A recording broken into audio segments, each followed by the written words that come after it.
Hello good morning to all of you. Welcome back to my channel Stree dream. आज मेरे दिन की शुरुआत हुई थी सुबह के 4 बजे, बट मैंने अलार्म लगा रखा था तो अलार्म बज गया और सारवी भी साथ में उठ गई, तो फिर मैंने अलार्म बंद कर दिया था और फिर मैं उठी थी सुबह के 5 बजे। और 5 बजने के बाद यहाँ पर फिर मैं आ गई थी उठकर अपने किचन में, और यहाँ पर मैं टंकी के पानी से मुँह धुल रही थी। और बाय गॉड कि सुबह सुबह टंकी का पानी इतना ज़्यादा ठंडा था कि मुझे फ़िलहाल मेरी नींद खुल गई थी तभी मैं उठी थी। बट जो थोड़ी बहुत रही भी होगी ना, ये ठंडा ठंडा पानी आजकल वैसे भी ठंड पड़ने लगी है, तो मुंह पर डालते ही ना मेरी पूरी नींद भाग गई। यहाँ पर मैं आ गई थी अपने स्टडी टेबल पर, जहाँ बैठकर मैं पढ़ाई करूँगी। और मैंने आप सभी को बताया कि मैं पॉलिटी का नोट्स बना रही हूँ, तो मुझे 2-3 कमेंट्स आए थे कि मैंने पॉलिटी कहाँ से कंप्लीट किया। तो मैंने पॉलिटी एक बार लूसेंट से कंप्लीट किया है, एंड सेकंड टाइम फिर मैंने जो महेश कुमार वर्डवाल की बुक है बताया था उसको भी पढ़ा है, एंड क्वेश्चन आंसर फॉर्मेट में जो घटना चक्र आती है पॉलिटी की उसको भी लगभग सॉल्व कर लिया है। वैसे घटना चक्र को मैंने पूरा नहीं सॉल्व किया है, बट लगभग टॉपिक्स मैंने कवर अप कर लिए हैं। अभी 5:30 बज गए थे और मैं अपना स्टडी रूटीन मतलब फर्स्ट स्लॉट स्टार्ट कर रही हूँ, और वही मैं पॉलिटी का नोट्स बनाऊँगी, क्योंकि अभी मेरे दिमाग पर जैसे ये चढ़ गया है कि अब मैं मतलब पॉलिटी का जो भी सिलेबस है, जो भी टॉपिक्स मुझे पढ़ने हैं, सारा मेरा कंप्लीट होना चाहिए, ताकि मैं जब नोट्स देखूं तो मुझे ऐसा फ़ील हो कि हाँ मैंने कुछ पढ़ा है, और रिवीजन करने के लिए भी मुझे ऐसा फ़ील हो कि हाँ मैंने पहले मेहनत की है, ताकि अब मैं रिवीजन करते चलूँ। वैसे मैंने आप सभी के साथ शेयर किया था, बट फिर भी मैं बता दूं कि जैसे मुझे कोई वीडियोस जहां से मैं नोट्स बनाती हूँ तो कोई पर्टिकुलर वीडियोस नहीं है, एंड अभी मैंने कोई बैच भी परचेज़ नहीं किया है। लगभग एक टॉपिक, आपको जो भी टॉपिक पढ़ना होगा आप यूट्यूब पर सर्च करेंगे ना तो बहुत सारे वीडियोस मिल जाते हैं, तो मैं बहुत सारे वीडियोस को चेक करती हूँ, देखती हूँ, और जहाँ से मुझे टॉपिक समझ आता है तो वहाँ से मैं नोट्स बना रही हूँ। तो फिलहाल कुछ टॉपिक तो मैंने करण सर के किए थे, एंड कुछ टॉपिक मैं जो दिनेश गहलोत सर हैं उत्कर्ष क्लासेस पे वहाँ से कर रही हूँ। तो फिलहाल अभी मैं आज सुप्रीम कोर्ट पढ़ रही थी, तो ये भी मैं दिनेश गहलोत सर की ही क्लास से कंप्लीट कर रही थी।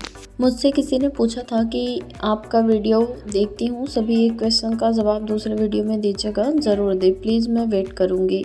और मैं लास्ट वीडियोस में ये कमेंट भूल गई थी, तो आज मैं इस कमेंट को ले रही हूँ, और ये लिखी है कि इंग्लिश से एमए बीएड हूँ, मेरी बेटी 5 साल की है, फाइनेंशियल प्रॉब्लम नहीं है, 2 जेठानी बाहर रहती हैं, सास ससुर हस्बैंड, मैं कोई नहीं चाहता कि मैं टीचिंग करूँ। मेरा बहुत मन है सेल्फ डिपेंड बनने का और अपने बच्चे के लिए अच्छा एनवायरनमेंट पढ़ाई के लिए मतलब बनाने का। मैंने स्पीकिंग कंप्यूटर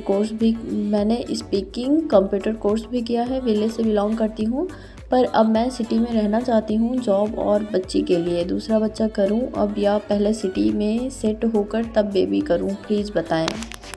वैसे तो डियर ये आपका अपना पर्सनल ओपिनियन होना चाहिए, बट फिर भी आप मुझसे पूछ रही हैं, कुछ समझ कर ही पूछ रही होंगी, तो मैं आपको यही सजेस्ट करूँगी कि आप अपने हस्बैंड से ये चीज़ें कन्फेस करिए। वो क्या कहते हैं, उनकी थिंकिंग क्या है इस बारे में, वो ज़्यादा मतलब इम्पॉर्टेंट होगा आपके लिए, क्योंकि तीसरे पर्सन से पूछकर सिर्फ आप अपनी प्रॉब्लम मतलब अपनी लाइफ में प्रॉब्लम्स क्रिएट करेंगे, इससे ज़्यादा कुछ भी नहीं होता है। क्योंकि हमारे चाहने से सारी चीज़ें नहीं हो पाती हैं। हम जब शादी के पहले हमारी कुछ चीज़ें क्या लगभग चीज़ें हमारे पेरेंट्स पर डिपेंड करती हैं, एंड आफ्टर मैरिज हमारे हस्बैंड पे सारी चीज़ें डिपेंडेंट हो जाती हैं। तो हस्बैंड जो बोलेंगे हमको उसमें मतलब चीज़ें कहीं ना कहीं करनी ही होती हैं, वो सारी चीज़ें फॉलो, बिकॉज शायद आप समझ पा रही होंगी कि मैं क्या कहना चाह रही हूँ, क्योंकि मैं एक्सप्लेन नहीं कर पा रही हूँ अच्छे से। और आप अपने अगर हस्बैंड से ये चीज़ें समझकर आगे का कोई डिसीज़न लेती है ना, तो आई थिंक आपके लिए ज़्यादा बेटर होगा, क्योंकि बेबी के लिए कोई तीसरा पर्सन नहीं बता सकता है कि आपको दूसरा बेबी करना चाहिए या फिर नहीं करना चाहिए। एंड अगर आप फाइनेंशियल कोई प्रॉब्लम नहीं है तो आप मतलब घर से प्रिपरेशन कर लीजिए 1 साल 2 साल, अगर मतलब एनवायरनमेंट अच्छा है तो। वैसे ये बात तो सही है कि गांव में वो एनवायरनमेंट नहीं मिल पाता है बच्चों को जो एक प्रॉपर सिटी में रह रहे बच्चों का होता है, और ये चीज़ें मैं खुद फील कर पा रही हूँ, क्योंकि कुछ टाइम पहले मैं भी घर पर रहती थी, तो मेरी बच्ची में बहुत सारी ऐसी चीज़ें नहीं थी जो यहाँ पर आकर हो गई हैं, तो मुझे भी अच्छा फील होता है। अंडर 4 समाज में बैठने के बाद प्राउड फील होता है। तो ये सारे डिफरेंसेस तो हैं ही, बट हम फैमिली के अगेंस्ट भी नहीं जाते, मतलब जा सकते। अगर मेरे हस्बैंड मुझे यहाँ नहीं भेजते तो शायद मैं यहाँ नहीं आ पाती, मुझे भी वहीं पर सर्वाइव करना होता, एंड पिछले कई सालों से मैं वहाँ पर कर ही रही थी।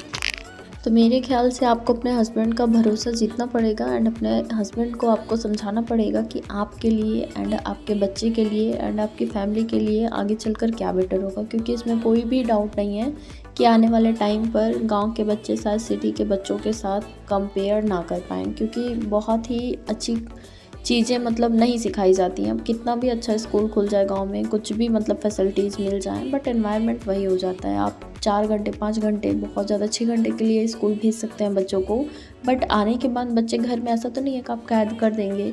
आप घर में रह रही हैं, गाँव में कैसे रहते हैं मुझे भी पता है, शायद थोड़ी बहुत और फैसिलिटी किसी किसी को मिल जाती होगी, अदरवाइज़ घर में ही रहना होता है मोस्टली। तो आप बच्चों को घर में नहीं कैद कर सकते हैं, बच्चा बाहर जाएगा और बाहर का एनवायरनमेंट हम नहीं चेंज कर सकते। तो ये सारी चीज़ें तो होती ही रहेंगी। तो आप अपनी फैमिली में इस बारे में बात कीजिए। और मुझे ऐसा लगता है कि बच्चे को लेकर मुझे मतलब अपने हिसाब से मैं बताऊँ, कोई प्रेशर वाली बात मत रखिए। आपका बच्चा तो है ना, आपकी बेटी है आपके लिए, तो आप पहले अपनी बेटी के लिए कुछ अच्छा कर लीजिए, उसके बाद दूसरे बच्चे के बारे में सोचिएगा मेरे हिसाब से।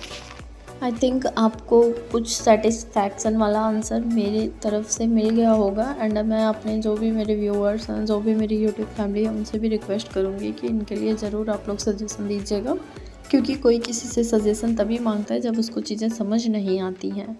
तो फ़िलहाल आज मेरा सुप्रीम कोर्ट का टॉपिक कंप्लीट हो गया था और मुझे मतलब अपने घर जाना है। आप सभी को मैंने शेयर किया था कि मेरे घर में शादी है, तो उसके लिए मुझे कुछ शॉपिंग वगैरह भी करना था। तो शाम के टाइम फिर मैं चली गई थी शॉपिंग करने के लिए और यहाँ पर मैं कुछ साड़ियाँ ट्राई कर रही थी, बट सारे का मैं वीडियो नहीं बना पाई। और ये साड़ी आप लोगों को कैसी लग रही है ज़रूर बताइएगा, क्योंकि यही वाली साड़ी मुझे पसंद आई थी। मैं जब भी कुछ लेने जाती हूँ ना, बहुत ज़्यादा कंफ्यूज हो जाती हूँ। तो फिलहाल फाइनली ये वाली साड़ी मैंने डन कर लिया था। तो आज के लिए बस इतना ही।